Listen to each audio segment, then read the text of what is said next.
What's up, guys? Welcome back to the Adam SRC YouTube channel, and today I want to tell you guys why I think you need a small backpack like this if you own an RC car. This thing is perfect. The most common use I have for it is when I go rock crawling. Now, don't worry if you don't have a rock crawler, hang around and I'll tell you its other uses. But when I go rock crawling, I can carry all my batteries. My remote for my microcrawler can carry the microcrawler in here if I don't want it riding on the back of my TRX4. Um, that's where it comes in and shines right there, is being able to carry all my gear with me on the trail and, extra tools. So if I need to make a repair or I lose a screw or something, I can fix it on the trail and I'm not stuck, dead 2 hours back from the car. Another feature I really like about this backpack, probably one of the best ones, is this hook right here. Not only can you hang the backpack when you're not using it, but I find it very useful if I go hiking and let's say I encounter stairs or an obstacle that my TRX4 can't overcome. I wrap a chain around the front axle and I attach the chain to this hook, and the whole crawler rides on the back of the backpack, and that way I have my both hands free and I can go hiking. And yes, the backpack does get pretty heavy. I'd say with all the gear, if I'm fully loaded up and have the crawler, both crawlers on the back, I'm probably pushing 25 pounds. But it is way better than having one hand full and then, trying to hike and then losing your balance and falling with everything. So that's a huge benefit I see with this backpack, is having this hook and how durable it is. Now, again, if you don't own a crawler and you're not going to go hiking someplace, don't worry, this comes super handy in other cases. You guys may have saw in my last video where I took my Losi Mini T to the skate park. I had all of my gear, my camera equipment, my spare batteries, and a toolkit, and everything else inside this bag.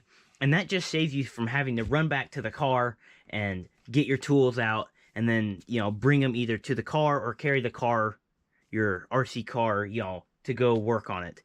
This just allows you to have everything you need right with you, and it just saves lots of time. And you don't have to load this thing up. Most of the time, this backpack is only pushing 5 pounds, if that. And you rarely notice it half the time because it's such a small backpack that you don't really feel it too much, and it's not putting a whole lot of strain on you. And that's the thing, is you don't want a huge backpack because it gets big and bulky and in the way, and it'll start bothering you. You try and it just doesn't feel natural. But this bag is small enough and light enough that it's not really gonna, you're not really gonna notice it at times. You'll get used to it and you'll completely forget about it. It also has this pouch right here, so it's one big pouch along with this smaller one. It's not huge, but it does allow me to carry something like this, and this is my toolkit for my SCX24. This is like, I really love this container. It has wrenches, spare screws, just almost anything that I can fix my SCX24 with. That is definitely a must-have, that little Altoids container. I always take that with me wherever I go.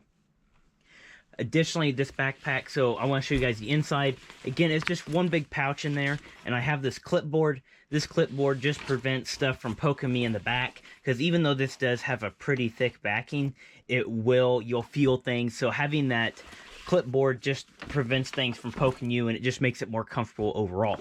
You may ask, why would you want to go with a small T-ball bag, that's meant for T-ball, over some other backpack? Now, I know there probably are some special RC backpacks I've seen out there. They go for pretty high prices, and they're probably, I can't say this is the best one, but this is one of your best budget options that you'll commonly find.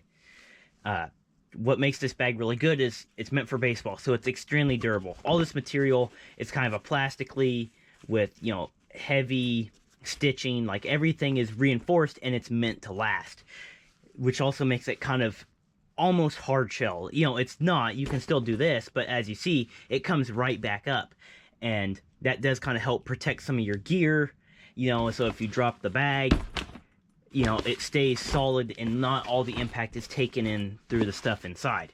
So that's a huge thing I love about this backpack, is how it is pretty rigid and it's well built. It's got these side pockets on either side, along with these straps. This was supposed to be elastic, but it's kind of gotten stretched out. But these pockets work well. Usually I can carry a water bottle on this side, and this kind of retains the top half. And this side, I usually carry a tripod in, or just other miscellaneous taller, long items. That way you can have it secured in the bottom, and this kind of prevents it from falling out at the top. So these two things work really well in combination if you have a longer item like a water bottle or even a tripod. That way I can carry, a tripod with me, so if I need to have two hands on the remote and film at the same time, I can do it. But yeah, this baseball bag has been excellent. And I do understand you may have some concerns if you're worried about looking like a goober on the trail and people judging you, but you know what? Sometimes you just got to do what you got to do and ignore what other people think of you. And it really isn't that bad. Yes, it may look a little goofy when people realize, oh boy, that's a bag meant for a 4-year-old, but you know what? It does its job just perfect, and I've had this for 2 years now, and I love it.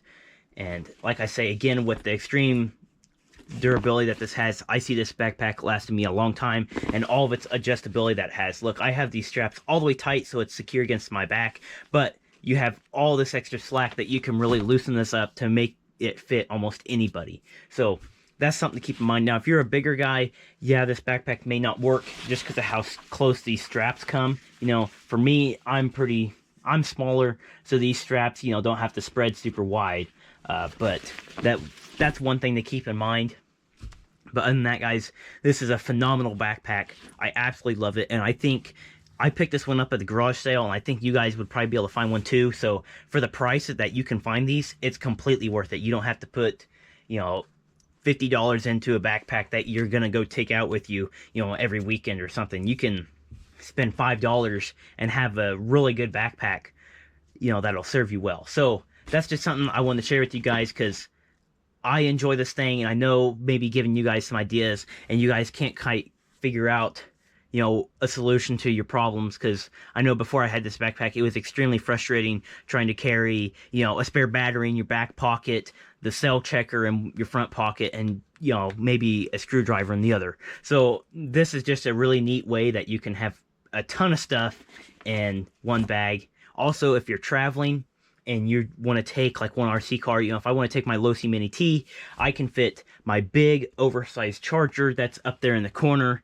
I can fit the RC car, I can fit a toolkit. Like, I can literally have everything I need for my Losi Mini T in this bag, it's literally the perfect size for that stuff. And for future content coming up, you can see I got a new body on my Kraton back there. They're hard to find nowadays. They're a Proline Basher body.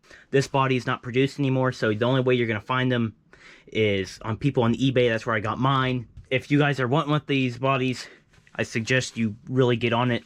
And, well, by the time you have yours in the mail, I will have a video posted on this showing you how to make it fit your Kraton.